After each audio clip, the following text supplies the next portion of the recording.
പ്രൈസരോ കർത്താവിന്റെ അതിപരിശുദ്ധമായി നാം വാഴ്ത്തപ്പെടട്ടെ. ഈ നല്ല സമയത്ത് ഓർത്ത് ദൈവത്തെ സ്തുതിക്കുകയും വാഴ്ത്തുകയും ചെയ്യുന്നു. വിവിധ സ്ഥലങ്ങളിൽ രാജ്യങ്ങളുമായിരുന്ന ദൈവത്തിന്റെ വചനം കേൾക്കുന്ന എല്ലാ പ്രിയപ്പെട്ടവരും കർത്താവായ യേശു ക്രിസ്തുവിന്റെ വിധിയേറെ നാമത്തിൽ എൻ്റെ സ്നേഹവന്ദനത്തെ അറിയിക്കുന്നു. അല്പസമയത്ത് ദൈവവചന ചിന്തയ്ക്കായി ഒരു ദൈവവചന ഭാഗം വായിക്കുന്നു. മത്തായി എഴുതിയ സുവിശേഷം 11-ാം അധ്യായം 29-ാമത്തെ വാക്യം.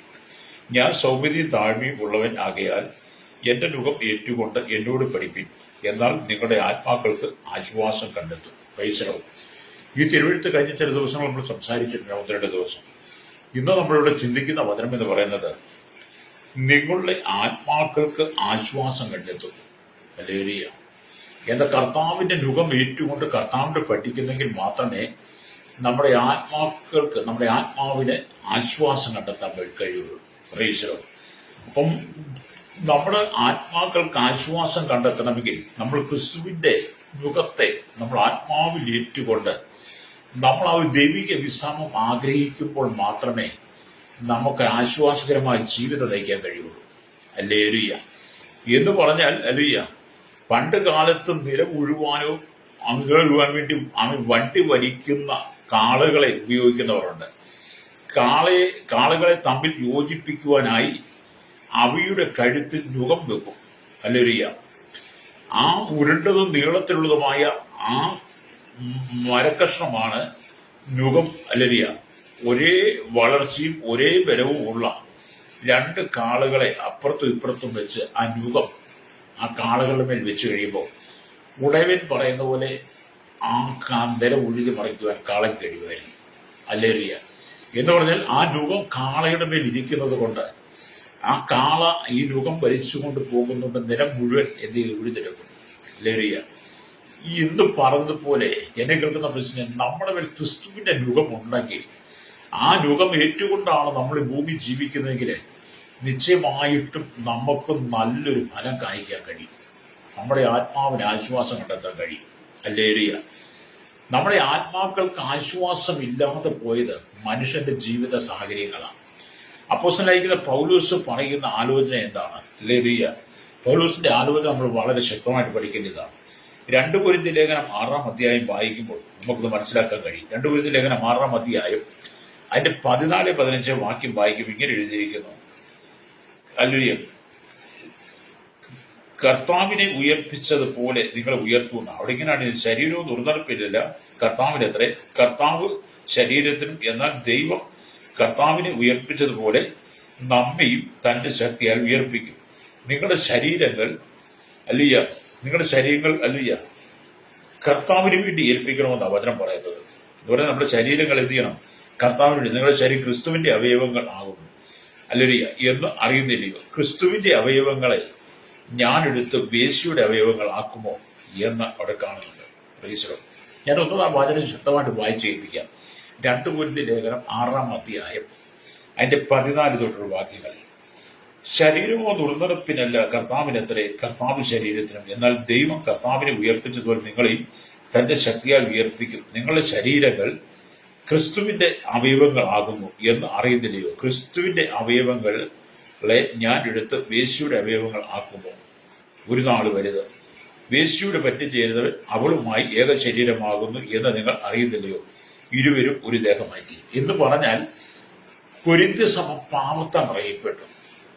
അവർ ദൈവത്തെ വിട്ടിട്ട് വേശ്യകളോടുകൂടെ പറ്റിച്ചേർന്നു എന്ന് പൗലോസ് പച്ചമലയാളത്തിൽ എഴുതി വെക്കുമ്പോഴേ ഇത് നമ്മൾ വായിക്കേണ്ട വചനമാണ്. ഹല്ലേലൂയ. നമ്മൾ വായിക്കണം. കൊരിന്ത്യ സഭയിൽ നടന്നുകൊള്ള സകല അതിക്രമങ്ങളും അധാർമ്മികതയും ഇന്ന് ഈ കാലഘട്ടത്തിൽ സംഭവിക്കുന്നു. ഒരു പറഞ്ഞ കൊരിന്ത്യരുടെ സ്വഭാവം തന്നെ സകല ജനത്തിനും വെളിപ്പെട്ടുകൊണ്ടിരിക്കുകയാണ്. നിങ്ങൾ ഇനി എങ്ങനത്തെ വ്യാഖ്യാനിച്ചാലും പറഞ്ഞാലും വേദപുസ്തകം അതിൻ്റെതായ സത്യത്തിൽ പറഞ്ഞു മൂടി വെച്ചെന്ന് പറയാൻ പറ്റുന്നതല്ല. ഈ ചില കാര്യങ്ങളൊക്കെ ചില പ്രശ്നം മൂടി വെച്ചെന്ന് പ്രശ്നം. കാരണം അത് പറഞ്ഞാൽ എന്ത് ചെയ്യും, പറഞ്ഞാൽ ആൾക്കാർ എന്ത് ചിന്തിക്കും, പറഞ്ഞാൽ നാളെ ഇവരൊക്കെ വന്നില്ല എന്ത് ചെയ്യും, നമ്മളെ ഒന്നും മിണ്ടിയില്ല, അങ്ങനൊന്നും ഇല്ല കേട്ടോ. മിണ്ടുന്നവർക്ക് മിണ്ടാൻ, കേൾക്കുന്നവർക്ക് കേൾക്കാൻ, വിധിക്കുന്നവർക്ക് വിധിക്കാം. ഹല്ലേലൂയ. വിധിക്കുന്നതാണല്ലോ ഇന്ന് കേരളം മുഴുവൻ പ്രളയമായത്. ഹല്ലേലൂയ. എന്താണ് ഹല്ലേലൂയ ഇന്ന് കേരളത്തിന്റെ അവസ്ഥ? എന്താണ് ഭാരതത്തിന്റെ അവസ്ഥ? എന്താണ് ലോക രാജ്യങ്ങളുടെ അവസ്ഥ? ക്രിസ്തുവിന്റെ മുഖം ഏറ്റുകൊണ്ട് ക്രിസ്തുവിനോട് പഠിക്കാതെ ഹല്ലേലൂയ മനുഷ്യൻ പാപത്തിന്റെ മുഖം ഏറ്റെടുത്തു. പാപത്തിന്റെ മുഖം ഏറ്റു. ഹല്ലേലൂയ. മദ്യപാനത്തിന്റെ, മയക്കുമരുന്നിന്റെ, ചെട്ടിക്കുന്നതിന്റെ, വ്യഭിചാരത്തിന്റെ, പരസംഗത്തിന്റെ, അശുദ്ധിന്റെ, വിഗ്രഹാരാധനയുടെ സകല അധാർമ്മികതയും യുഗം മനുഷ്യൻ ഏറ്റെടുത്തു. കൂടാതെ സാത്താൻ ഈ മനുഷ്യന്റെ മേൽ വലിയ യുഗം വെച്ചു. സൃഷ്ടമായി ദൈവത്തെ മറന്നിട്ട് ജനം മുഴുവൻ സൃഷ്ടികളെ പിന്നാലെ ജഡത്തിൽ സന്തോഷം നൽകും, ജഡത്തിൽ സുഖം നൽകുന്ന പാപപ്രവൃത്തിയിലേക്ക് മനുഷ്യൻ മാറി. പാപം മനുഷ്യൻ പെരുകി, പാപം മനുഷ്യനൊക്കെ പാപി കുടിയിരിക്കാൻ തുടങ്ങി. പാപത്തോട് പോരാടുന്ന പ്രാണത്യാഗത്തോടെ ജനം എതിർത്ത് നിൽക്കാതെ പാപത്തിന്റെ വശീകരണത്തിൽ വീണ് ആ പ്രലോഭനത്തിൽ എല്ലാ ജനങ്ങളും പാപം ചെയ്യുന്നു. അല്ലെങ്കിൽ ഈ പാപം കേരളത്തിലെ 14 ജില്ലകളിൽ ശക്തമാണ്. ഇന്ത്യയുടെ 21 സംസ്ഥാനം 7 കേന്ദ്രങ്ങളിൽ ഈ പാപം ശക്തമാണ്. 7 ഭൂഖണ്ഡങ്ങളിൽ പാപം തടയപ്പെട്ടു. ദൈവം പ്രകൃതിയോട് പോലും കരിവ് കാണിക്കാതെ പ്രകൃതിയുടെ മേൽ ദൈവത്തിന്റെ അധികാരം വെളിപ്പെട്ട് കഴിഞ്ഞപ്പോൾ ആകാശത്തിന്റെ കിളിവാതിൽ തുറന്നു, ഭൂമിയുടെ ഉറവുകളിൽ ദൈവം നോഹയുടെ കാലത്ത് നിന്നുള്ള തുറന്നു. എങ്കിലും ഞാൻ പറഞ്ഞു, വലിയ പ്രളയം നമുക്കുണ്ടാകാൻ തുടങ്ങി. കഴിച്ചില ദിവസങ്ങളിൽ നിന്ന് പെയ്ത മഴ എന്ത് ചെയ്തു? കേരളം മുഴുവൻ കണ്ണിയിലാഴ്ത്തി. അല്ലല്ലോ ഉൾപ്പൊട്ടലുകളും അതുപോലെ തന്നെ അല്ലെങ്കിൽ മണ്ണിടിച്ചിലും മലയിടിച്ചിലും മുമ്പോട്ട് അതിനേക്കാൾ ശക്തമായി മാറുന്നു. മനുഷ്യൻ വളരെ ജീവിതത്തിൽ ആശങ്കയുള്ളവരായി മാറി. ഒരു ആയുസ് മുഴുവൻ സമ്പാദിച്ചത് ഒറ്റ രാത്രി കൊണ്ട് നഷ്ടപ്പെട്ട് മനുഷ്യന് പാർക്കുമില്ലാതെ അല്ലെങ്കിൽ മനുഷ്യൻ എവിടെ നിന്ന് ദുരിതാശ്വാസ ക്യാമ്പുകളിലാണ്. അവിടെ ആടുമാട്, കന്നുകാലിയും ക്ഷീരമേഖലയും എല്ലാ ഫാമുകളും തകർന്നു, ഈ കൃഷിസ്ഥാനങ്ങളെല്ലാം തകർന്നു, എല്ലാ വ്യാപാര വ്യവസായ സ്ഥാപനങ്ങളും തകർന്നു. ഇനിയും തിരിച്ച് മടങ്ങി ചെല്ലാൻ ഇടമില്ല. അങ്ങനെ വഴിയിൽ ആശ്രയിക്കുന്നത് പോലെ ഒരു കൂട്ടം ജനം അവരെ ദുരിതാശ്വാസ ക്യാമ്പിലാക്കിയെങ്കിലും അവർക്ക് ഭക്ഷണമില്ല, വെള്ളമില്ല, നല്ല മരുന്നുകളില്ല, ഡോക്ടർ സൗകര്യങ്ങളില്ല, സേവനങ്ങളില്ല. മാത്രമല്ല അവർക്ക് വേണ്ടതുപോലെ ഒന്നും കിട്ടുന്നില്ല. അവരെ സംരക്ഷിക്കേണ്ട എല്ലാവരും പേരിന് പ്രശ്നം ചെല്ലുന്നത് എല്ലാവരും ഈ ക്യാമറയ്ക്ക് മുമ്പിൽ മാത്രം വെളിപ്പെടാനാ. ക്യാമറയ്ക്ക് മുമ്പിൽ മാത്രം വെളിപ്പെട്ട് ഞങ്ങൾ അത് ചെയ്ത് ഇത് ചെയ്തു എന്ന് പറഞ്ഞിട്ട് പലരും തടി തപ്പുന്നവരെയാണ് നമ്മൾ കാണുന്നത്. 2018 തൊട്ട് ഇന്നുവരെ കാണുന്നതാണ്. 2018 കൂടാതെ ഈ വയനാട് ഒക്കെ ഉണ്ടായ ദുരന്തത്തിൽ അന്ന് പറഞ്ഞ വാഗ്ദാനങ്ങൾ, അന്ന് കോടികൾ പിരിച്ചു രാഷ്ട്രീയ പാർട്ടികൾ. എവിടെ വീട് വെച്ചു കൊടുത്ത് ആർക്ക് അവരെ പുനരധിവസിപ്പിച്ചു, അവിടെയാണ് നടന്നത്. അവിടെ ഇവിടേക്ക് എന്തെങ്കിലും നടന്ന് അവർക്ക് ഉപയോഗശൂന്യമായി മാറി. ഇന്നിപ്പോ അതിനെക്കുറിച്ച് സംസാരം പോലും ഇല്ല. അല്ലേരിയ ഇനിയും ഇന്നത്തെ ഈ 2026 ഈ ഓഗസ്റ്റ് മാസത്തിലുണ്ടായ വലിയ പ്രളയത്തിൽ അനവധി ആളുകളുടെ വീടുകളിൽ ഒക്കെ നഷ്ടപ്പെട്ടു. അനവധി ആളുകൾ ജീവിതം ഒന്നുമില്ലാതെ അനേക വ്യാപാര സ്ഥാപനങ്ങൾ റാന്നി എന്ന് പറയുന്ന 15 ജില്ലക്ക് തകർന്ന് തരിപ്പണമായി.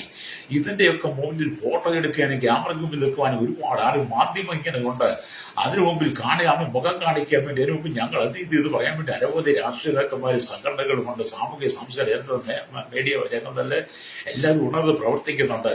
പക്ഷെ ഇതിനകത്ത് നമ്മൾ ശ്രദ്ധിക്കണം, സാമൂഹിക സാംസ്കാരിക ചരിത്ര മാധ്യമ മീഡിയ നിൽക്കുന്നവർ അത് ചരിത്ര മേഖലയും കൂടെ ഒഴിവാക്കുകയാണ്. ഇവർക്കൊക്കെ ഒരു പരിമിതി ഉണ്ടെന്നാൽ ഉണർന്ന് പ്രവർത്തിക്കേണ്ട സർക്കാരുടെ പോയി. മലേറിയ ഇവിടുത്തെ ജനാധിപത്യം, മതാധിപത്യം അവയൊക്കെ പറയുന്നു. എവിടെ പോയി ഇവരെല്ലാം? മലേറിയ ആരെയും കാണാനില്ല. ഇനി അവരൊക്കെ വന്ന് ഇവരുടെ വാക്തത്വം പറഞ്ഞാൽ ഏത് കാലത്ത് നിറവേറും? അല്ലേറിയ ഭൂമിയിൽ നിന്ന് ജീവനോടെ ഇരിക്കുന്ന ആ മനുഷ്യൻ മരിച്ച ആ മനുഷ്യന്റെ മക്കളുടെ ഒരു 3ാം തലമുറയിലേക്ക് ഇവർ പറഞ്ഞ വാക്തത്വം നിറവേറുമോ? വയനാട് നമ്മൾ കണ്ടുകൊണ്ടിരിക്കുന്നതല്ലേ, മറ്റു സ്ഥലങ്ങൾ കണ്ടു, ഇടുക്കി നമ്മൾ പലപ്പോഴും കണ്ടതല്ലേ. ഇതിനു മുമ്പ് എത്രയോ പ്രളയമുണ്ടായി. അല്ലെങ്കിൽ സുനാമി കാലഘട്ടത്തിൽ ഇത്ര കാലമായി സുനാമി ഉണ്ടായിട്ട് സുനാമിക്ക് വീട് പോയവർക്ക് ഇന്നും വീട് കിട്ടാത്തവരുണ്ടല്ലോ. അന്ന് വീട് വെച്ച് കൊടുത്തത് താമസയോഗ്യമല്ല, എല്ലാം തകർന്നരിപ്പണമായി മാറി. വെള്ളം വെച്ച ചുവരുകളെ പോലെ ഒരുപാട് വീടുകളായി മാറിപ്പോയി. അല്ലെങ്കിൽ ഇതൊക്കെ എന്തുകൊണ്ടാണ് സംഭവിക്കുന്നത്? പാപം മനുഷ്യന്റെ ഉള്ളിൽ പെരുകി. അല്ലേരിയ മനുഷ്യന് ദൈവഭയമില്ലാതായി പോയി. അല്ലേരിയ ഇവിടെ ജനാധിപത്യം, മതാധിപത്യം, ഏകാധിപത്യം, ധനാധിപത്യം, രാഷ്ട്രീയാധിപത്യം, പുത്രാധിപത്യം, അല്ലെങ്കിൽ ജന്മസ്വത്തിന്റെ ആധിപത്യങ്ങൾ, ഇതൊക്കെ മനുഷ്യന്റെ ഉള്ളിൽ പെരുകി കഴിഞ്ഞപ്പോൾ എന്ത് ചെയ്തു? ദൈവാധിപത്യം നഷ്ടപ്പെട്ടു പോയി. നമ്മുടെ കേരളത്തിൽ, ഭാരതത്തിൽ, ലോകരാജ്യം ദൈവാധിപത്യം നഷ്ടപ്പെട്ടു പോയി. അല്ലേറിയ ഞാൻ ഇന്ന് കഴിഞ്ഞ ദിവസമായിട്ട് ശ്രദ്ധിച്ചുകൊണ്ടിരിക്കുന്ന ചില കാര്യങ്ങളുണ്ട്. ഇത്രയും പ്രതികൂലങ്ങളുണ്ടായിട്ട് സാധാരണക്കാരായിരിക്കുന്ന ജനങ്ങൾ ഒരുപാട് കഷ്ടം സഹിക്കുന്നവരുണ്ട്. അതിനകത്ത് സമ്പന്നരും ഇല്ലാത്തവരുണ്ട്. വളരെ എല്ലാം ഒരുപോലെ അവർ കഷ്ടം സഹിക്കുമ്പോൾ, വേദനയുടെ നൊമ്പരപ്പെട്ട് ക്യാമ്പുകളിൽ ദുരിതം അനുഭവിക്കുമ്പോൾ, സർക്കാരിന് ചെയ്യാവുന്നതൊക്കെ പരിമിതിക്കകത്തുനിന്ന് ചെയ്യുമ്പോൾ പ്രാർത്ഥിക്കുവാൻ ആളില്ല. ഇവർക്ക് വേണ്ടി ഒന്ന് പ്രാർത്ഥിക്കുക, അവർക്ക് വേണ്ടി ഇടി നിൽക്കുക, പക്ഷപാതം ചെയ്യുക, അവർക്ക് വേണ്ടി മദ്യം സഹിക്കുവാൻ. ഇവിടുത്തെ മതങ്ങളെവിടെ? ഇവിടുത്തെ സഭകളെവിടെ? അല്ലേരിയ എല്ലാവർക്കും സഭയുണ്ട്, എല്ലാവർക്കും മതങ്ങളുണ്ട്, മത നേതാക്കന്മാരുണ്ട്. എല്ലാവരും വലിയ സംസാരമായി മാധ്യമങ്ങളുടെ മുമ്പിൽ വന്ന് ഞങ്ങൾ അത് ചെയ്തു ഇത് ചെയ്തു എന്ന് പറയും. ഞാൻ ചോദിക്കട്ടെ, ഈ കണ്ണതിലൂടെ കടന്നു പോകുന്ന കേരളത്തിന് വേണ്ടി കണ്ണതിലൂടെ പ്രാർത്ഥിക്കുവാൻ ഈ രാജ്യം കഴിഞ്ഞതൊക്കെയുണ്ടായ നമ്മുടെ രാജ്യത്തിന്റെ പ്രളയം നമ്മൾ കണ്ടില്ല. പല സംസ്ഥാനങ്ങൾ എന്തെല്ലാം നാശം, ലോക രാജ്യങ്ങൾ എന്തുമാത്രം പ്രളയം, എന്തുമാത്രം ജീവൻ നഷ്ടപ്പെട്ടു, എത്രമാത്രം കുടുംബങ്ങളാണ് കഷ്ടതയിൽ, എന്തുമാത്രം വ്യാപാരികളാണ് കരയുന്നത്, എന്തുമാത്രം കുടുംബങ്ങളാണ് കരയുന്നത്. പലരുടെയും ഫോണും പലരുടെയും വീഡിയോ ഒക്കെ കേൾക്കുമ്പോൾ അറിയാതെ പോലും സങ്കടപ്പെട്ട് ഞാൻ ഇവർക്ക് വേണ്ടി പ്രാർത്ഥിക്കുന്നുണ്ട്. എന്റെ കാര്യമാണ് ഞാൻ പറഞ്ഞത് കേട്ടോ. എനിക്ക് അവരെ കാണുമ്പോൾ, എനിക്ക് അവരെ കുറിച്ച് ഓർക്കുമ്പോൾ എനിക്ക് അവരെ കുറിച്ച് പ്രാർത്ഥിക്കാതിരിക്കാൻ പറ്റില്ല. പ്രത്യേകിച്ച് റാന്നിയിലുണ്ടായ ദുരന്തത്തെ കുറിച്ച് കേട്ടപ്പോൾ റാന്നിയും പെരുന്നാടും വത്തിക്കയും ഉടമ്പുരട്ടിയും അതുപോലെ മണക്കയും തുടങ്ങിയ പ്രദേശങ്ങൾ, മുക്കൂട്ടുകര, എരുമേരി, പമ്പാമാലി, അറിയാഞ്ഞിരി പണ്ട് ഇടകിടത്ത് എന്നുള്ള പ്രദേശങ്ങളൊക്കെ അല്ലേരിയ, ഇതൊക്കെ എനിക്കറിയാവുന്നത് എന്റെ നാടും കൂടെയാണ്. മലേറിയ ഇവിടൊക്കെ വലിയ പ്രളയമുണ്ടായിരുന്നു. പെരുന്തരുവിയൊക്കെ നിറഞ്ഞ് കരകവിഞ്ഞ് ഒഴുകുന്നു. പെരുന്തരുവിക്ക് താഴെയുള്ള ജനങ്ങളൊക്കെ പരിവ് തുടങ്ങിയുള്ള ജനങ്ങൾക്കും വളരെ കർഷകർ കടന്നു പോകുന്നു. മലേറിയ അതൊക്കെ ഓർത്തപ്പോൾ ഞാൻ വളരെ കണ്ണീരോടെ പ്രാർത്ഥിച്ചു. എന്റെ ദേശമായതുകൊണ്ടല്ല, എന്നെ പോലെ തന്നെ ആയിരങ്ങളോട് പാർക്കുന്നുണ്ട് അവരുടെ നന്മയ്ക്ക് വേണ്ടി. കേരളത്തിന്റെ 14 ജില്ലകൾക്ക് വേണ്ടി കണ്ണീരോടെ പ്രാർത്ഥിക്കുക, ഇന്ത്യൻ 29 സംസ്ഥാനങ്ങൾക്ക് വേണ്ടി പ്രാർത്ഥിക്കുക, ലോക രാജ്യങ്ങളോട് പ്രാർത്ഥിക്കുക. എന്നെ കേൾക്കുന്ന സൗകര്യങ്ങളിൽ നിങ്ങൾക്ക് പോയി സഹായിക്കാൻ പറ്റിയില്ലെങ്കിലും, പണം കൊടുത്ത് സഹായിക്കാൻ പറ്റിയില്ലെങ്കിലും, അവർക്കൊരു ആശ്വാസ വാക്ക് പറഞ്ഞ് അവർ നേരിൽ കണ്ട് സംസാരിക്കാൻ കഴിഞ്ഞില്ലെങ്കിലും, അവർക്ക് വേണ്ടി നിങ്ങൾ മുഴക്കാലം അടങ്ങി പ്രാർത്ഥിക്കുന്നെങ്കിൽ ദൈവം ദേശത്തോട് കരുണ കാണിക്കും. മലേറിയ 2 വായിക്കണം നിങ്ങൾ. എന്റെ നാമം വിളിക്കപ്പെടുന്ന എന്റെ ജനം തങ്ങളെ തന്നെ താഴ്ത്തി പ്രാർത്ഥിക്കണമെന്നാണ്. ഹല്ലേലൂയ. അതല്ലേ ദിനവൃത്താന്ത പുസ്തകം നമ്മൾ പഠിക്കുന്നത്. എന്റെ നാമം വിളിക്കപ്പെട്ടിരിക്കുന്ന ജനം തങ്ങളെ തന്നെ താഴ്ത്തി പ്രാർത്ഥിച്ച് തങ്ങളുടെ ദുർമാർഗ്ഗങ്ങളെ വിട്ട് തിരിയുമെങ്കിൽ എന്നാണ് കർത്താവ് പറയുന്നത്. അത് നമ്മൾ ദൈവത്തിലേക്ക് മടങ്ങി വരണം. 2 ദിനവൃത്താന്ത പുസ്തകം 7-14 വാക്യം വായിച്ചു കേൾപ്പിക്കാം. എന്റെ നാമം വിളിക്കപ്പെട്ടിരിക്കുന്ന എന്റെ ജനം തങ്ങളെ തന്നെ താഴ്ത്തി പ്രാർത്ഥിച്ച് എന്റെ മുഖം അന്വേഷിച്ച് തങ്ങളുടെ ദുർമാർഗ്ഗങ്ങളെ വിട്ടു തിരിയുമെങ്കിൽ. മനുഷ്യൻ മുഴുവൻ ദുർമാർഗത്തിലേക്ക് പോയി, പാപത്തിലേക്ക് കടന്നുപോയി. പാപത്തിന് അധീനമായ ശരീരത്തിൽ മനുഷ്യൻ വസിക്കുന്നു. അതുകൊണ്ട് കർത്താവ് എത്രയോ നാളുകൾക്ക് വർഷങ്ങൾക്ക് മുമ്പേ വിളിച്ചു പറഞ്ഞാണ്, തങ്ങളുടെ ദുർമാർഗങ്ങളെ വിട്ട് തിരിയുമെങ്കിൽ ഞാൻ സ്വർഗത്തിൽ നിന്ന് കേട്ട് അവരുടെ പാപം ക്ഷമിച്ച്. നമ്മുടെ കർത്താവ് സ്വർഗത്തിൽ കേട്ട് അവരുടെ പാപം ക്ഷമിച്ച് അവരുടെ ദേശത്തിന് സൗഖ്യം വരുത്തി കൊടുക്കും. അതെ, നമ്മുടെ ദേശത്ത് സൗഖ്യം വരുത്തുവാൻ യേശുവിന് മാത്രമേ കഴിയുള്ളൂ. അല്ലെങ്കിൽ എന്നിട്ട് കർത്താവ് പറയുന്നത്, ഈ സ്ഥലത്ത് കഴിക്കുന്ന പ്രാർത്ഥനയ്ക്ക് എന്റെ കണ്ണ് തുറന്നിരിക്കുകയും എന്റെ ചെവി എന്റെ ചെവി ശ്രദ്ധിച്ചിരിക്കുകയും ചെയ്യും. ഞാൻ പല പ്രാർത്ഥനക്കാരെയും ശ്രദ്ധിക്കാറുണ്ട്. പല പ്രാർത്ഥനക്കാരെയും വചനം പറയുന്നത് കേൾക്കാം. ഈ വചനം ചില പ്രാർത്ഥനയ്ക്ക് വേണ്ടി എടുത്തു വെക്കുന്നത് കാണാം. പക്ഷേ പ്രാർത്ഥിക്കാനാണില്ല. വചനം പറയുവാനും പ്രാർത്ഥിക്കാനും പ്രാർത്ഥന പഠിപ്പിക്കാൻ ഒരുപാട് ആളുകളുണ്ട്. പ്രാർത്ഥിക്കാനില്ല. ഇന്നത്തെ കാലഘട്ടത്തിൽ വേർപെട്ട കൂട്ടം പെന്തക്കോസ്തുകാരോട് പറയട്ടെ, നിങ്ങൾ പ്രാർത്ഥന പഠിപ്പിക്കുന്നവരായി മാറാതെ നിങ്ങൾ പ്രാർത്ഥിക്കുന്നവരായി മാറണം. നിങ്ങൾ പ്രാർത്ഥന പഠിപ്പിക്കാൻ ചെല്ലുമ്പോൾ അവരെ ചുമ്മാ പ്രാർത്ഥന പഠിപ്പിച്ചിട്ട് പോരാതെ എന്ത് പ്രാർത്ഥിക്കണം, എങ്ങനെ പ്രാർത്ഥിക്കണം, ആർക്ക് വേണ്ടി പ്രാർത്ഥിക്കണം, എന്താണ് ആത്മഭാരം എന്ന് അവർക്ക് ബോധ്യപ്പെടുത്തി അവരെ പ്രാർത്ഥിക്കാൻ പ്രേരിപ്പിക്കാൻ, അവരെങ്ങനെ പ്രാർത്ഥിപ്പിക്കണം, വിഷയങ്ങൾ പറഞ്ഞ് അവതരിപ്പിച്ചു കൊടുക്കാൻ കഴിയണം. ഹല്ലേലൂയ. അങ്ങനെ വിഷയങ്ങൾ പറഞ്ഞ് അവതരിപ്പിച്ചു കൊടുത്താൽ പിന്നെ അവനവിടെ സ്ഥാനമില്ല. ഞാൻ വലിയൊരു ടീമിന്റെ പ്രാർത്ഥനയ്ക്ക് കിടന്നുപോയി. ഹല്ലേലൂയ. പ്രാർത്ഥന ലീഡ് ചെയ്തവർ അങ്ങനെ വിളിച്ച് ഞാനും ചെന്നു. ഹല്ലേലൂയ. ഏകദേശം 12:45 വരെ നേതാക്കന്മാർ പ്രാർത്ഥന പഠിപ്പിച്ചു. ഒരു പ്രയോജനം ഉണ്ടായില്ല. കുടം കമത്തി വെച്ച് വെള്ളം ഒഴിക്കുന്നവര് പ്രാർത്ഥന പഠിപ്പിക്കുന്നവർ. അത് കഴിഞ്ഞൊരു 12:45 സംഘാടകം വന്നിട്ട് പറഞ്ഞു, പാസ്റ്റർ ഒരു 15 മിനിറ്റുള്ളിൽ ലഞ്ചിന്റെ സമയമാണ്, പാസ്റ്റർ പ്രാർത്ഥിക്കും. 15 മിനിറ്റ് കൊടുത്ത് പ്രാർത്ഥിക്കാൻ എനിക്ക് 15 മിനിറ്റ് 15 സെക്കൻഡ് പ്രാർത്ഥിക്കാൻ അറിയാം. പക്ഷെ നമ്മൾ ഒരു പ്രാർത്ഥനയ്ക്ക് എന്ന് പറയുമ്പോൾ ജനത്തിന്റെ ഉള്ളിൽ ആത്മഭാരം വിട്ടുകൊടുത്ത് എന്താണ് പ്രാർത്ഥന, എന്താണ് പ്രാർത്ഥിക്കേണ്ടത്, എങ്ങനെയാണ് പ്രാർത്ഥിക്കണം, അവന്റെ ആത്മാവിൽ പോരാടി പ്രാർത്ഥിക്കണം. യാക്കോബ് റഹ്മാൻ ഒരു രാത്രി മുഴുവൻ പോരാടി പ്രാർത്ഥിച്ചവരെ നമ്മൾ പോരാടി പ്രാർത്ഥിക്കണം. മനുഷ്യൻ മുഴുവൻ ദുർമാർഗത്തിലാണ്, പാപത്തെ വിട്ട് മടങ്ങി വരണമെങ്കിൽ നമ്മുടെ പ്രാർത്ഥന ആവശ്യമാണ്. പ്രാർത്ഥന പഠിപ്പിക്കുന്ന ഒരുപാട് വേർപെട്ട കൂട്ടങ്ങളുണ്ട്. പ്രാർത്ഥിക്കാനാണില്ല. അല്ലെങ്കിൽ ഈ പ്രാർത്ഥിക്കുന്നവർ ഈ പ്രാർത്ഥന പഠിപ്പിച്ചിട്ട് അവരവരുടെ ഇൻകം മേടിച്ചങ്ങ് പോകും. അല്ലെങ്കിൽ ബാക്കിയുള്ളവരിങ്ങനെ എന്താണ്. അപ്പൊ നമ്മളെന്തിനാ ദൈവത്തിലേക്ക് മടങ്ങി വരണം. ദൈവത്തിലേക്ക് മടങ്ങി വരണം. മനുഷ്യന്റെ ജീവിതം കൊരിന്ത്യ സഭയുടെ പോലെ തന്നെ ഈ കാലഘട്ടത്തിൽ സകല മനുഷ്യൻ പാപത്തിൽ വീണ് കിടക്കുക. അല്ലെങ്കിൽ പാപം പെരുകി മനുഷ്യന് പലരും സ്നേഹമില്ല, ബന്ധമില്ല. കേരളത്തിന് 14 ജില്ലകളും ആയിരക്കണക്കിന് ജനങ്ങളെ രക്തം ചൊരിയപ്പെട്ട് രക്തം നിലവിളിക്കുന്ന മണ്ണാ കേരളത്തിലെ 14 ജില്ലകളും. അല്ലെങ്കിൽ ഇന്ത്യയുടെ 29 സംസ്ഥാനങ്ങൾ എടുത്ത് പരിശോധിക്കുന്നത് അനേകരുടെ രക്തം ചൊരിയപ്പെട്ട് രക്തത്തിന്റെ നിലവിളി ഭൂമി ഉയരുക. അല്ലേലൂയ, സ്തോത്രം. ലോകരാജ്യങ്ങൾ ഹാബീലിന്റെ രക്തം ഭൂമി നിലവിളിച്ച് സ്വർഗം കേട്ടെങ്കിൽ എത്ര കാലങ്ങൾക്ക് മുമ്പ് ഹാബീലിന്റെ രക്തം ഹായിന്റെ സഹോദരനെ കൊന്ന ഹാബീലിന്റെ രക്തം ഹാബിൽ ഭൂമിയിൽ നിന്ന് നിലവിളിക്കുന്ന സ്വർഗം കേട്ടെങ്കിൽ ഹാബീലിന്റെ രക്തത്തെക്കാൾ വിലയേറിയ പുണ്യാഗ്രക്തം യേശുവിന്റെ രക്തം ചൊരിയിച്ച നാടാണ് ഈ ലോകം എന്ന് പറയുന്നത്. അതിനുശേഷമായി എത്രയോ ആയിരങ്ങളെ രക്തം ചൊരിയപ്പെട്ട് രക്തത്താൽ നിറയപ്പെട്ട് രക്തം തളം കെട്ടി നിൽക്കുന്ന സ്ഥലങ്ങളാണ് ലോക രാജ്യങ്ങളെല്ലാം പോകുന്നത്. അതുകൊണ്ട് എന്നെ കേൾക്കുന്ന പ്രശ്നത്തിനെതിരെ ഇതിനൊരു പരിഹാരം ഉണ്ടാകണമെങ്കിൽ നമ്മുടെ ദേശത്ത് ദൈവം സൗഖ്യം തന്നെ നമ്മൾ ഈ പ്രകൃതിയോട് ദൈവം ഇടപെടണമെങ്കിൽ നമ്മൾ ദൈവസ്നേഹ പ്രാർത്ഥനയിലേക്ക് മടങ്ങണം. നിങ്ങൾ പ്രാർത്ഥിക്കണം. അല്ലെങ്കിൽ ഞാൻ ആരെയും കുറ്റപ്പെടുത്തുന്നുമല്ല. ഈ പ്രാർത്ഥിക്കാൻ പറ്റണം. ഞാൻ ചിന്തിക്കുന്നത് എത്രയോ ആളുകളെ കഷ്ടം സഹിക്കുന്നത്. കഴിഞ്ഞ ദിവസം തന്നെ ഒരു പാണക്കാടൻ തോന്നി ഉരുൾപൊട്ടൽ നമ്മൾ കണ്ടില്ലേ? തൊട്ടി നേരം കണ്ടാണ് സംഭവിച്ചത്. പക്ഷേ തലനാരിഴയ്ക്കാണ് ജനം രക്ഷപ്പെട്ടതെന്ന കാഴ്ച കണ്ടപ്പോൾ എനിക്ക് ഭാരം തോന്നി. എന്താണ് എന്നിട്ടും കൈരളി ടിവിയിലെ ഏതോ ഒരു സഹോദരന് അപകടം പറ്റി, മണ്ണിടിച്ചില്ല. അല്ലെങ്കിൽ അതൊക്കെ കണ്ടപ്പോൾ ഞാൻ വളരെ ആത്മാർത്ഥമായിട്ട് പ്രാർത്ഥിച്ചു കേട്ടോ. അല്ലെങ്കിൽ കർത്താവേ, ജനം വന്നു കൂടി നിൽക്കുന്ന പല സ്ഥലങ്ങളുണ്ട്. അവിടെ എപ്പോഴാണ് ഏത് സ്ഥലത്ത് ഉൾപ്പെട്ടെന്ന് അറിയത്തില്ല. വലിയ കൂട്ടത്തിന് വിളിക്ക് മണ്ണും കല്ലും മരവും ചില്ലും എല്ലാം കൂടെ വന്നാൽ അവർക്ക് ഓടി ഒളിക്കാൻ പറ്റത്തില്ല, സമയം കിട്ടത്തില്ല. ആ സമയം വെപ്രാളമാണ്, ഭയമാണ്, ഭീതിയാണ്. മനുഷ്യൻ കാലുതെറ്റി വഴുതി വീഴും. മണ്ണും കുറ്റിയും മരമൊന്നും മുകളിൽ കൂടെ ഓടി ഒഴുകിപ്പോകും. നമ്മൾ പ്രാർത്ഥിക്കണം. നമ്മുടെ കേരളത്തിന്റെ സൗഖ്യത്തിനായി പ്രാർത്ഥിക്കണം. ഭാരതത്തിന്റെ സൗഖ്യത്തിനായി പ്രാർത്ഥിക്കണം. കണ്ടില്ലേ കർത്താവ് എന്താണ് പറയുന്നത്? എന്റെ രോഗം ഏറ്റുകൊണ്ട് എന്നോട് പഠിപ്പിൻ, എന്നാൽ നിങ്ങളുടെ ആത്മാക്കൾക്ക് ആശ്വാസം കണ്ടെത്തും.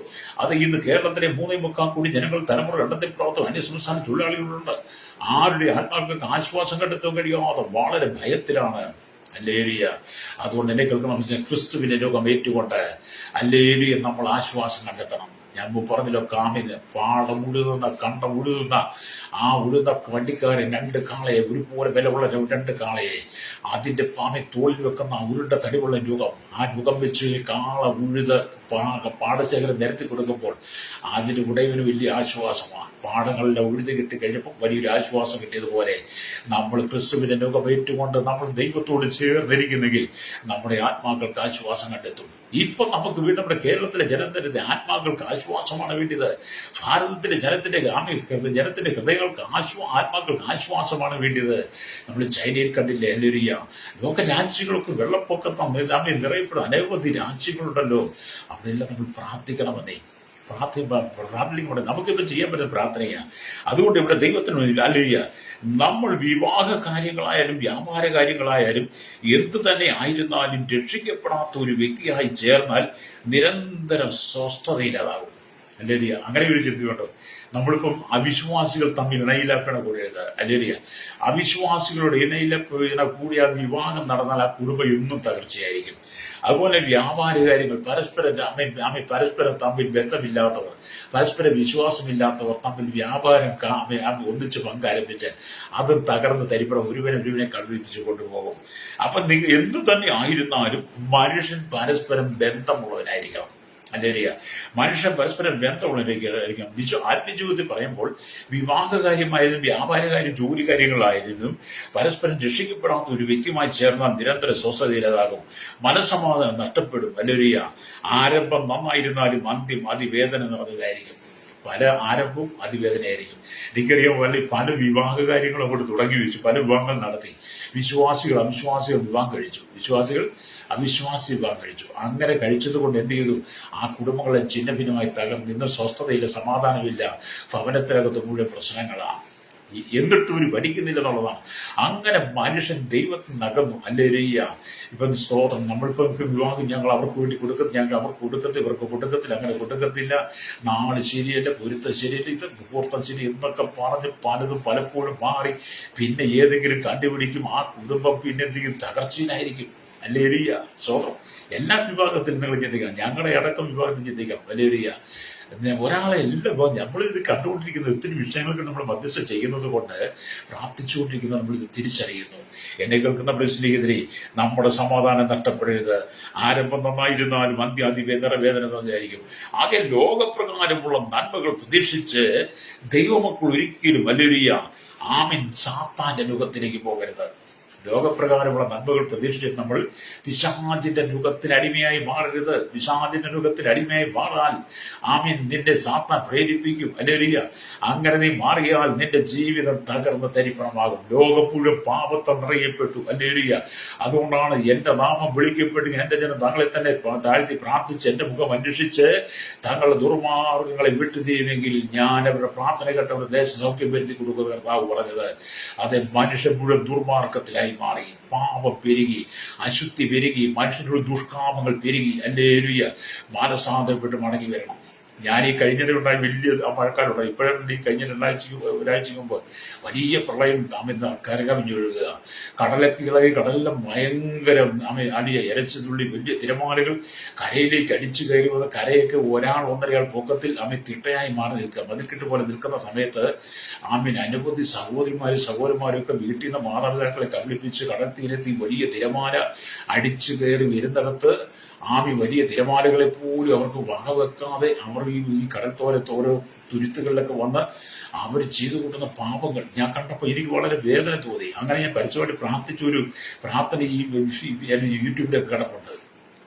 സങ്കടം തോന്നുക.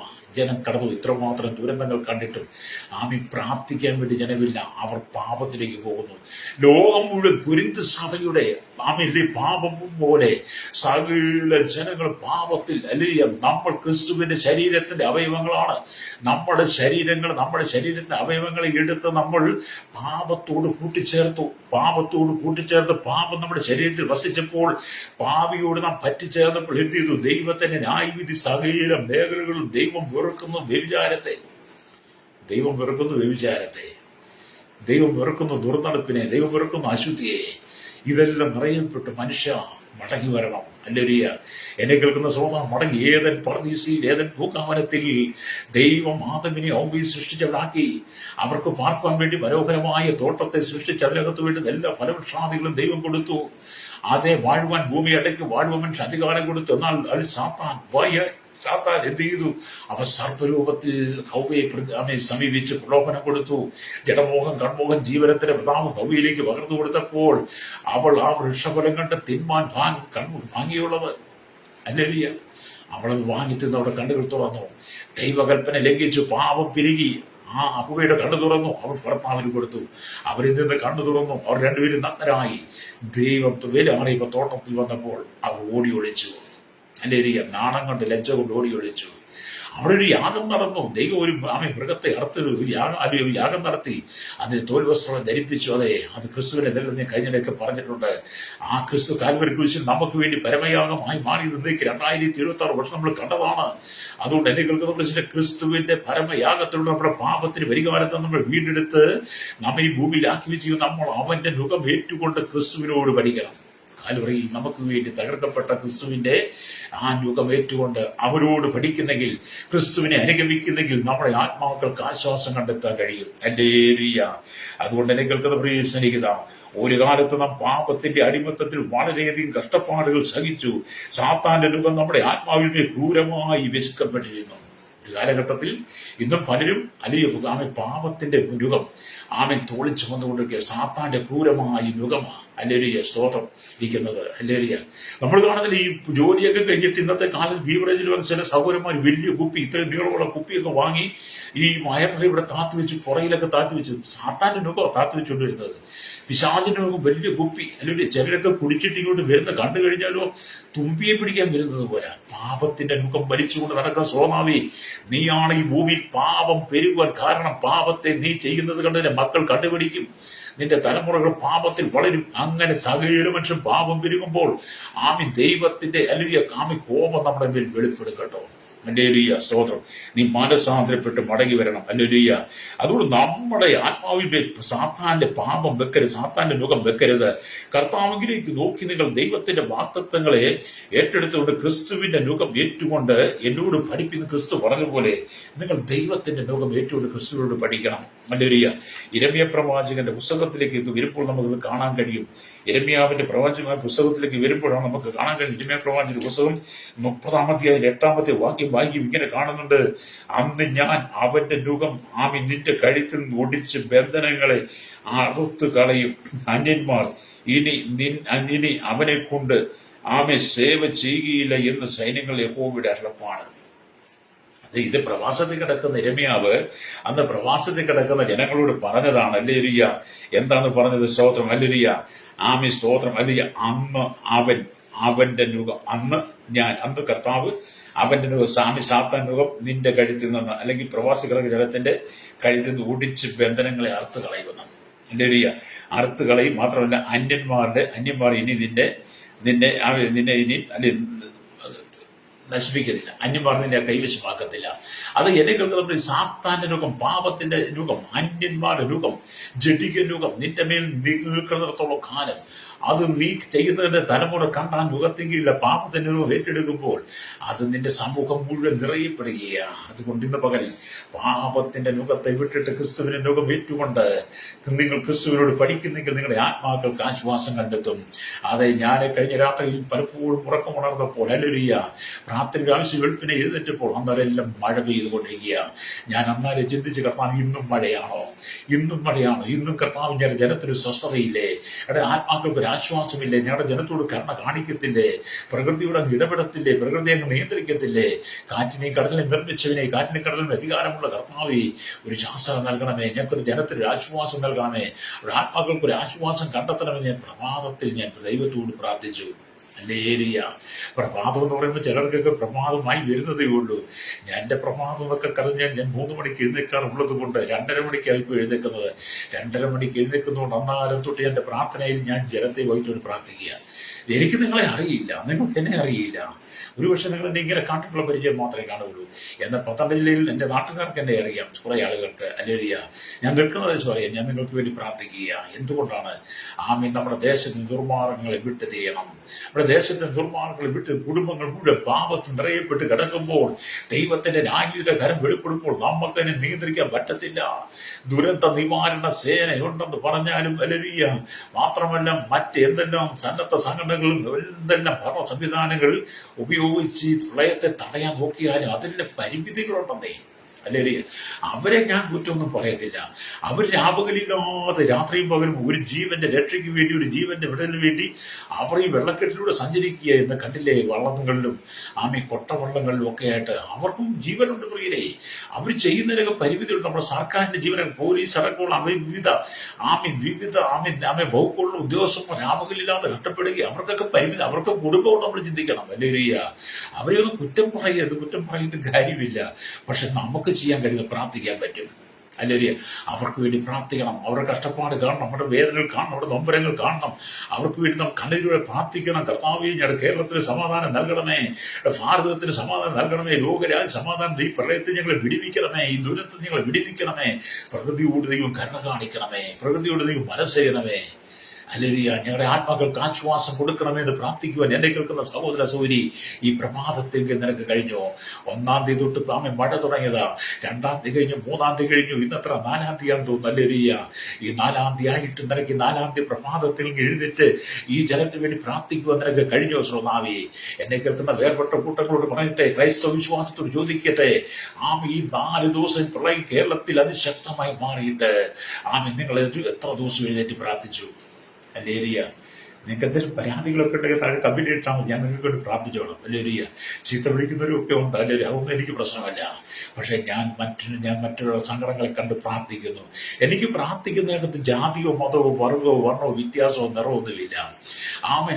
ഞാൻ പ്രാർത്ഥിക്കുമ്പോൾ ഒരു ജാതി ഞാനകത്ത് ചേർക്കാറില്ല. എല്ലാവരും ദൈവത്തിന്റെ മക്കളാണ്. ദൈവമാണും പെണ്ണും 2 ജാതിയെ സൃഷ്ടിച്ചിട്ടുള്ളൂ. അവർ മതങ്ങളെ ഉണ്ടാക്കി, അവർ ജാതികളെ തിരിച്ച് അവർ ഭാഷകളായി കുലങ്ങളായി മാറി. അതുകൊണ്ട് ഞാൻ അങ്ങനെയല്ല പ്രാർത്ഥിക്കുന്നത്. എല്ലാവരും എന്റെ സഹോദരങ്ങളെന്ന രീതിയിൽ ഞാൻ അവർക്ക് വേണ്ടി പ്രാർത്ഥിക്കാം. നിങ്ങളുടെ പ്രാർത്ഥന ശ്രദ്ധിക്കുമ്പോൾ അറിയാം. ഹല്ലേലൂയ. എന്നെ കേൾക്കുന്ന സ്നേഹിതരെ, നമ്മൾ പ്രാർത്ഥനയിലേക്ക് മടങ്ങി വരണം. നമ്മൾ പ്രാർത്ഥന ജീവിതത്തിലേക്ക് മടങ്ങി വരണം. കേരളത്തിന് വേണ്ടി കണ്ണീരോടെ പ്രാർത്ഥിക്കാൻ നിങ്ങൾ തയ്യാറാണോ? ഹല്ലേലൂയ. ഇനി കേരളത്തിന് വേണ്ടി കണ്ണീരോടെ പ്രാർത്ഥിക്കാൻ നിങ്ങൾക്ക് അതിനുള്ള മടിയാണെങ്കിൽ, അതിനാൽ നിങ്ങൾക്ക് അതിനെക്കുറിച്ച് വേണ്ട ഗ്രാഹ്യമില്ലെങ്കിൽ, നിങ്ങൾ കഴിയുമെങ്കിൽ, നിങ്ങൾ പ്രാർത്ഥിക്കുന്നെങ്കിൽ നിങ്ങൾ എൻ്റെ അരികിലേക്ക് വന്നാൽ ഇവിടെ നമുക്ക് മണിക്കൂറുകളിൽ പ്രാർത്ഥിക്കാൻ സമയമുണ്ട്. ദേശത്തിന് വേണ്ടി പോരാടി പ്രാർത്ഥിക്കാൻ സമയമുണ്ട്. യാക്കോബ് രാത്രി മുഴുവൻ യാക്കോബ് നദീതീരത്ത് ദൈവവുമായി മല്ലുപിടിച്ച് പ്രാർത്ഥിച്ചതുപോലെ നമുക്ക് മല്ലുപിടിച്ച് പ്രാർത്ഥിക്കുവാൻ ഇവിടെ സമയമുണ്ട്. ഞാൻ നിങ്ങളെ പ്രാർത്ഥനയിലേക്ക് ക്ഷണിക്കുക. എത്ര പേർക്ക് കടന്നു വരാൻ കഴിയും? എത്ര പേർക്ക് കടന്നൊന്ന് പ്രാർത്ഥിക്കുക, കർത്താവേ ഞാൻ എൻ്റെ രാജ്യത്തിന് വേണ്ടി പ്രാർത്ഥിക്കുവാൻ, എൻ്റെ രാഷ്ട്രത്തിന് വേണ്ടി പ്രാർത്ഥിക്കുവാൻ, രാജ്യങ്ങൾക്ക് വേണ്ടി പ്രാർത്ഥിക്കുവാൻ, എൻ്റെ സഹോദരി സൗരന്മാർക്ക് വേണ്ടി പ്രാർത്ഥിക്കുവാൻ, എൻ്റെ രാജ്യം എന്നോടുകൂടി ജനത്തിന് പ്രാർത്ഥിക്കുവാൻ, കേരളത്തിന് വേണ്ടി പ്രാർത്ഥിക്കുവാൻ, ദുരിതം അനുഭവിക്കുന്ന കഷ്ടം സഹിക്കുന്ന ആത്മാക്കൾക്ക് വേണ്ടി അവരുടെ ആശ്വാസത്തിന് വേണ്ടി പ്രാർത്ഥിക്കുവാൻ ഞാൻ തയ്യാറാണെന്ന് പറഞ്ഞ് എത്ര പേർക്ക് വരാൻ പറ്റും? ഹല്ലേലൂയ. ഞാൻ ഇവിടെ ചോദിക്കട്ടെ, നമുക്ക് പ്രാർത്ഥിക്കാൻ കഴിയണം. ഹല്ലേലൂയ.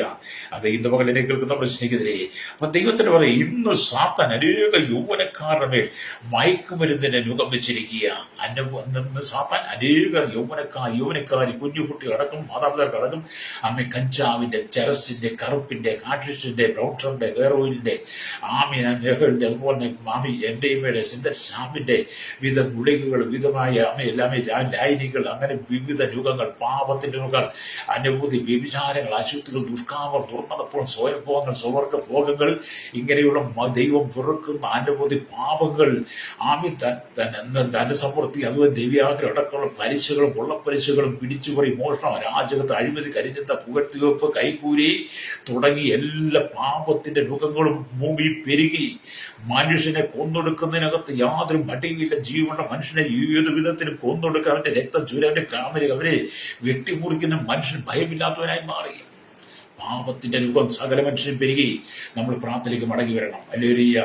ഇന്നത്തെ പാപത്തിന്റെ രൂപം ഭരിച്ചുകൊണ്ട് പാപിക്കാണ് ഇന്നത്തെ ഏറ്റവും കൂടുതൽ സന്തോഷം സർക്കാർ ഭാഗത്ത്. കാരണം ഒരുവനെ കൊന്ന് ജയിലിൽ ചെന്ന് കഴിഞ്ഞാൽ ആട്ടിറച്ചിയും മാട്ടിറച്ചിയും പോത്തിറച്ചിയും കോഴിയിറച്ചിയും ചിക്കനും മട്ടനും താറാവും വെന്തുകൊണ്ട് എല്ലാം കൂട്ടി വിഭവസമൃദ്ധമായ ഭക്ഷണങ്ങൾ അവൻ ജയിലിൽ കൊടുക്കുന്ന എന്താ കഷ്ടം സഹിക്കുന്ന ഒരു ജനത്തെ. ഞാൻ നിങ്ങൾ ജയിലിൽ കിടക്കുന്ന ജയിൽ പുള്ളികൾക്ക് ഇപ്പോൾ നിങ്ങൾ കൊടുക്കുന്ന ആഹാരം എന്താണ്? ജയിലിൽ കിടക്കുന്ന ജയിൽ പുള്ളികൾക്ക് ഇപ്പം നിങ്ങൾ വിഭവസമൃദ്ധമായ ആഹാരമല്ലേ കൊടുക്കുന്നത്? ഇനി ഓണമല്ലേ ഇന്ന്, ഓണം വരും ജയിലിൽ കിടക്കുന്ന ജയിൽ പുള്ളികൾക്ക് നിലത്തെല്ലാം വിഭവസമൃദ്ധമായി എത്ര വലിയ സദ്യ നിങ്ങൾ ഒരുക്കും? എന്നാൽ ഞാൻ ചോദിക്കട്ടെ, ഈ പ്രളയ മുഖാന്തരം ദുരിതാശ്വാസ ക്യാമ്പുകളിൽ കിടക്കുന്നവർക്ക് നിങ്ങൾ എന്ത് കൊടുക്കുന്നുണ്ട്? ആട്ടിറച്ചി കൊടുത്തോ? നിങ്ങൾ പോത്തിറച്ചി കൊടുത്തോ? മാട്ടിറച്ചി കൊടുത്തോ? നിങ്ങൾ ബീഫ് കൊടുത്തോ? ഹല്ലേലൂയ. നിങ്ങൾ താറാവിനെ കൊടുത്തോ? ആടിനെ വെട്ടി കൊടുത്തോ? നിങ്ങൾക്ക് അവർ മിഷ്ടാന ഭോജനം കൊടുത്തോ? ഇല്ലല്ലോ. അവർക്ക് അല്ലെങ്കിൽ വല്ലവരും ഒക്കെ കൈത്താങ്ങൽ കൊടുക്കണം. ഹല്ലേലൂയ. ജയിലിൽ കിടക്കുന്നവൻ, ഏത് കുറ്റം ചെയ്യുന്നവന് മിഷ്ടാന ഭോജനം കൊടുക്കുമ്പോൾ ഈ കഷ്ടം സഹിക്കുന്ന ഈ ജനത്തിന്, ഈ ദുരന്തത്തിൽ കിടക്കുന്ന ഈ ജനത്തിന് എന്ത് കൊടുത്തു? അവരുടെ ആത്മാക്കളെ എങ്ങനെ നിങ്ങൾക്ക് ആശ്വസിപ്പിക്കാൻ പറ്റി? ഹല്ലേലൂയ. നമ്മുടെ രാജ്യം എത്ര അധംപതിച്ചു പോയി, നമ്മുടെ നിയമം എത്ര അധംപതിച്ചു പോയി. എല്ലാത്തിനും മാറ്റം വരണം. നമ്മൾ പ്രാർത്ഥിക്കണം, പ്രാർത്ഥനയിലേക്ക് മടങ്ങി വരണം. എന്നെ കേൾക്കുന്ന ജനസമൂഹം, ജാതി, മത, വർഗ, വർണ്ണ വ്യത്യാസമില്ലാതെ കുടിലോട്ട് കൊട്ടാരത്തിൽ പാർക്കുന്നവർ സൃഷ്ടാവായി ദൈവത്തോട് പ്രാർത്ഥിക്കണം. ഹല്ലേലൂയ.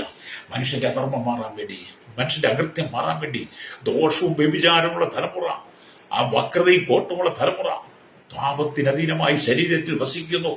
ഹല്ലേലൂയ. നമ്മൾ പ്രാർത്ഥിക്കണം. പാപം പെരുകി എല്ലായിടത്തും. അതുകൊണ്ടാണ് വചനം പറഞ്ഞത്, എന്റെ നുകം ഏറ്റുകൊണ്ട് എന്നോട് പഠിപ്പിന്, എന്നാ നിങ്ങളുടെ ആത്മാക്കൾക്ക് ആശ്വാസം കണ്ടെത്തും. ഹല്ലേലൂയ. അതാണ് സ്വന്തം കർത്താവ് മത്തായിയുടെ വിഷയത്തിൽ പറഞ്ഞത്. അപ്പൊ നുകത്തിന്റെ ഒരു വശത്ത് യേശു നിൽക്കുന്നു, മറുവശത്ത് നമ്മെ അവരോട് കൂടെ നിർത്തിയിരിക്കുകയാണ്. ഒരു നുകത്തിന്റെ രണ്ട് സൈഡിൽ രണ്ട് കാളാണ്. എന്ന് നമ്മളെ മേൽ വെച്ച് നുകത്തിൽ, നമ്മുടെ കഴുത്തിൽ കർത്താവ്, ഒരു നുകത്തിൽ ഒരു സൈഡിൽ ക്രിസ്തുകൊണ്ട്, മറ്റേ നുകത്തിൽ നമ്മളുണ്ട്. ഹല്ലേലൂയ. നിങ്ങൾ യേശുവിനോടുകൂടെ ചേർന്നിരിക്കുന്നു, അവനിൽ വസിക്കുന്നു എന്ന് പറയുന്നവൻ അവൻ നടന്നതുപോലെ നടക്കേണ്ടതാകുന്നു എന്ന് 1 യോഹന്നാന്റെ ലേഖനം 2-ാം അധ്യായം 6-ാം വാക്യം വായിക്കുന്നുണ്ട്.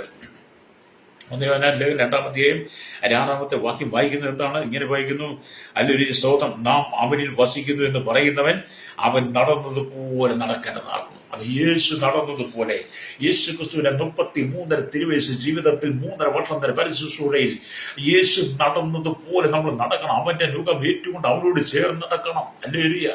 യേശു ക്രിസ്തു നമ്മൾ പഠിക്കണം. അല്ലെങ്കിൽ എങ്കിൽ മാത്രമേ ആത്മാക്കൾക്ക് ആശ്വാസം കണ്ടെത്തുകയുള്ളൂ. അതുകൊണ്ട് എന്ത് പകൽ എന്നെ കേൾക്കുന്ന പ്രിയമാതാവേ, നമ്മുടെ ഭരണ സംവിധാനങ്ങൾ ഇവർക്ക് പ്രാർത്ഥിക്കാം. കേരളത്തിന്റെ സംസ്ഥാന ഗവൺമെന്റിന് പ്രാർത്ഥിക്കണം. നമ്മൾ ഇവിടുത്തെ ഭരണപ്രതിപക്ഷ പാർട്ടികൾക്ക് വേണ്ടി പ്രാർത്ഥിക്കണം. ഇപ്പൊ ജാതിയോ മതമോ വർഗമോ രാഷ്ട്രീയമൊന്നും പറയരുത്. ഒന്നിച്ചെന്ന് പ്രവർത്തിക്കണം. മതത്തിന് സ്പർദ്ധ കാണിക്കാതെ ഒന്നിച്ചെന്ന് പ്രവർത്തിക്കണം. ജാതി സ്പർദ്ധ കാണിക്കാതെ ഭിന്നതയില്ലാതെ ഒന്നിച്ചെന്ന് പ്രാർത്ഥിക്കാൻ മാത്രമല്ല, അതിനുവേണ്ടി പ്രാർത്ഥിക്കാൻ ഒരു കൂട്ടം ജനശക്തമാകണം. ക്രൈസ്തവ സമൂഹത്തിലൂടെ പറയട്ടെ, നിങ്ങൾ പ്രാർത്ഥനയിലേക്ക് മടങ്ങുക. വേർപെട്ട കൂട്ടങ്ങൾ പറയട്ടെ, പ്രാർത്ഥനയിലേക്ക് മടങ്ങുക. ഈ കണ്ണുനീരിലൂടെ കടന്നു പോകുന്ന ജനത്തിന് വേണ്ടി ആത്മാർത്ഥതയോടെ പ്രാർത്ഥിക്കാൻ നിങ്ങൾക്ക് കഴിയുമോ? പ്രൈസ്. അതുകൊണ്ട് കർത്താവ് പറയുന്നത്, ഞാൻ അവരുടെ നുകക്കുഴികളെ പൊട്ടിച്ച് അവരെ കൊണ്ട് പണിച്ചെടുപ്പിച്ചവരുടെ കയ്യിൽ നിന്ന് അവരെ വിടുവിക്കുകയും ചെയ്യുമ്പോൾ ഞാൻ യഹോവ എന്ന് അറിയുമെന്ന് എസ്കേലിന്റെ പുസ്തകം 14:27 വിവരിക്കാൻ സമയമില്ല. അത് എന്നെ കേൾക്കുന്ന പ്രിയരെ, ആമീൻ, രോഗത്തിന്റെ കുഴികളെ പൊട്ടിക്കുന്ന ദൈവം, അവൻ നിങ്ങളെ കൊണ്ട് നിങ്ങൾക്ക് പാപത്തിന് പണിയെടുപ്പിക്കുന്നവരുടെ കയ്യിൽ നിന്ന് ദൈവം നിങ്ങളെ വിടുവിച്ച്, ഹല്ലേലൂയ, ആമീൻ, നിങ്ങളെ സ്വതന്ത്രമാക്കാൻ ദൈവം ആഗ്രഹിക്കുക. അതുകൊണ്ട് വായിച്ച വചനത്തിലേക്ക് വരട്ടെ. എന്റെ നുകം ഏറ്റുകൊണ്ട് എന്നോട് പഠിപ്പിന്നാണ്. ഞാൻ സൗമ്യതയും താഴ്മയുള്ളവനാകിയാൽ എന്റെ നുകം ഏറ്റുകൊണ്ട് എന്നോട് പഠിപ്പിൻ, എന്നാൽ നിങ്ങളുടെ ആത്മാക്കൾക്ക് ആശ്വാസം കണ്ടെത്തും. എന്റെ നുകം മൃദുവും എന്റെ ചുമട് ലഘുവുമാകുന്നു. അതേ, കേരളത്തിന് വേണ്ടി, ഭാരതത്തിന് വേണ്ടി, ലോകരാജ്യങ്ങളോട് പ്രാർത്ഥന കണ്ണുകൾ അടച്ചാട്ട് പരിശുദ്ധ ഞങ്ങളുടെ നല്ല ദൈവമേ, സ്വർഗ്ഗ പിതാവേ, അനുഗ്രഹിക്കപ്പെട്ട നല്ല സമയത്തിനായി പ്രാർത്ഥിക്കുന്നു. കേരളത്തിന് പോകുന്ന ജില്ലകൾ ഓർക്കും, തിരുവനന്തപുരം, കൊല്ലം, പത്തനം, ആലപ്പുഴ, ഓടിയിടുക്കി, എറണാകുളം, പാലക്കാട്, മലപ്പുറം, കോഴിക്കോട്, വയനാട്, കണ്ണൂർ, കാസർഗോഡ് ജില്ലകൾക്കായി പ്രാർത്ഥിക്കുന്നു. കൂടി ഞങ്ങൾ തലമുറ ഇടത്തിൽ പ്രവർത്തന തൊഴിലാളികൾ കർത്താവി ജനത്തിന് സമാധാനം കൊടുക്കണം. പോന്നാലികളിൽ കർത്താവി പ്രളയത്തിന് കരുതി കർത്താവ് വീർക്കൂട്ടുമ്പോൾ മഴയടിച്ചിൽ മഴ ഉൾപ്പെടലും വെള്ളപ്പൊക്കങ്ങൾ കർത്താവി എല്ലാം മനുഷ്യൻ വീട് വിട്ട് മറ്റു സ്ഥലത്ത് ആശ്രയം പ്രാപിച്ചിരിക്കുമ്പോൾ എല്ലാം നഷ്ടപ്പെട്ടവനായി ഒന്നുമില്ലാത്തവരായി മാറിക്കുന്ന കർത്താവ് ആയിരക്കണക്കിന് ജനങ്ങളുടെ ഹൃദയങ്ങൾക്ക് ആത്മാക്കൾക്ക് ആശ്വാസം കൊടുക്കണമേ. ഭാരതത്തിൽ കഴിഞ്ഞ ദിവസം അനേക സംസ്ഥാനങ്ങൾ കർത്താവ് പ്രളയക്കെടുതികൾ കടന്നുപോയി. ലോകരാജ്യങ്ങളിൽ ഭൂഖണ്ഡങ്ങൾ പലയിടത്തും പ്രളയക്കെടുതി കടന്നുപോയി. കർത്താവി പല സ്ഥലങ്ങളിലും എല്ലാം നഷ്ടപ്പെട്ടവരെ ഒന്നുമില്ല തിരിച്ച് ബന്ധവാനിലേക്ക് മടങ്ങി ചെല്ലാൻ കഴിയാതെ, ഭവനവിരുദ്ധ സ്ഥലം പോലെ അത് അറിയാൻ കഴിയാതെ, വെള്ളത്താൽ മൂടപ്പെട്ട് പലതും നഷ്ടപ്പെട്ട് കഴിയുമ്പോൾ നാടുമാട് കന്നുകാലികളെല്ലാം നഷ്ടപ്പെട്ടു. ക്ഷീരമേഖല കർഷകരെല്ലാം തകർന്നു. വ്യാപാരി വ്യവസായം എല്ലാവരും തകർത്തരിപ്പടമായി. കോടിക്കണക്കിന് രൂപയുടെ മൂന്നുകൾ നഷ്ടപ്പെട്ട് എല്ലാവരും കണ്ണിലൂടെ കണ്ണുനീരിലൂടെ കടന്നു പോകുമ്പോൾ കർത്താവി അവരുടെ പാപങ്ങൾ ക്ഷമിച്ച ദുർമാർഗങ്ങളെ അവർ ക്ഷമിച്ച ദേശത്ത് സൗഖ്യം വരുത്തി കൊടുക്കുന്ന ദൈവത്തിന്റെ കരങ്ങളിൽ കർത്താവി സകലമായ വിഷയങ്ങളെ ഏൽപ്പിക്കുന്നു. പ്രകൃതിയോട് ദൈവപ്പെടണമേ, മഴയ്ക്കൊരു ആശ്വാസം നൽകണമേ. കർത്താവ് ഇന്നത്തെ കാലാവസ്ഥ ഏറ്റവും അനുകൂലമായി ഞങ്ങളുടെ വെള്ളമെല്ലാം ഇറങ്ങി കർത്താവി സ്വന്തമായി തീരുക. ഞങ്ങളുടെ ഡാമുകളെല്ലാം സൂക്ഷിക്കാനായ തീരദേശവാസികളെ എല്ലാ നദികളിലും തീരങ്ങളിൽ താമസിക്കുന്നവർക്ക് ആശ്വാസം കൊടുക്കണമേ എന്ന് പ്രാർത്ഥിക്കുന്നു. കർത്താവി മഴയ്ക്കൊരു ശാന്തതയ്ക്കായി സ്വർഗത്തെയും ഇടപെടണമേ. ജനത്തിന്റെ പാപങ്ങൾ ക്ഷമിക്കണമേ. കൊരിന്ത് സഭയുടെ പാപം പോലെ പാപത്തിൽ നിറയപ്പെട്ട് നിൽക്കുമ്പോൾ അതിന് മോചനം കൊടുക്കുവാൻ യേശുക്രിസ്തുവിന്റെ കരങ്ങളിൽ ഏൽപ്പിക്കുന്നു. പാപത്തിന്റെ വശീകരണം വിടിവിക്കണം, നുഖത്തിൽ നിന്ന് വിടിവിക്കണമേ. സാത്താന്റെ നുഖം, പാപത്തിന്റെ നുഖം സകല ജനങ്ങൾ ഏറ്റുകൊടുത്തു. കർത്താവേ, ദേശം മുഴുവൻ പാപം വർദ്ധിക്കുമ്പോൾ ദൈവത്തിന്റെ ന്യായത്തിന്റെ കരം ഓരോ നിമിഷങ്ങളിൽ ഓരോ മേഖലയിൽ വെളിപ്പെടും. 2018 തൊട്ട് നിരന്തരമായി ഉണ്ടാകുന്ന ഈ പ്രതിസന്ധി കഴിഞ്ഞ 8 വർഷമായല്ലോ കർത്താവേ. ഈ കഷ്ടത അനുഭവിക്കുക കർത്താവേ. ജനത്തോട് കരുണ കാണിക്കണമേ, തകർത്തികൾ ക്ഷമിക്കണമേ. സകല മഹത്വം എടുക്കണം യേശുവിന്റെ നാമത്തിൽ തന്നെ. ആമേൻ, ആമേൻ, ആമേൻ.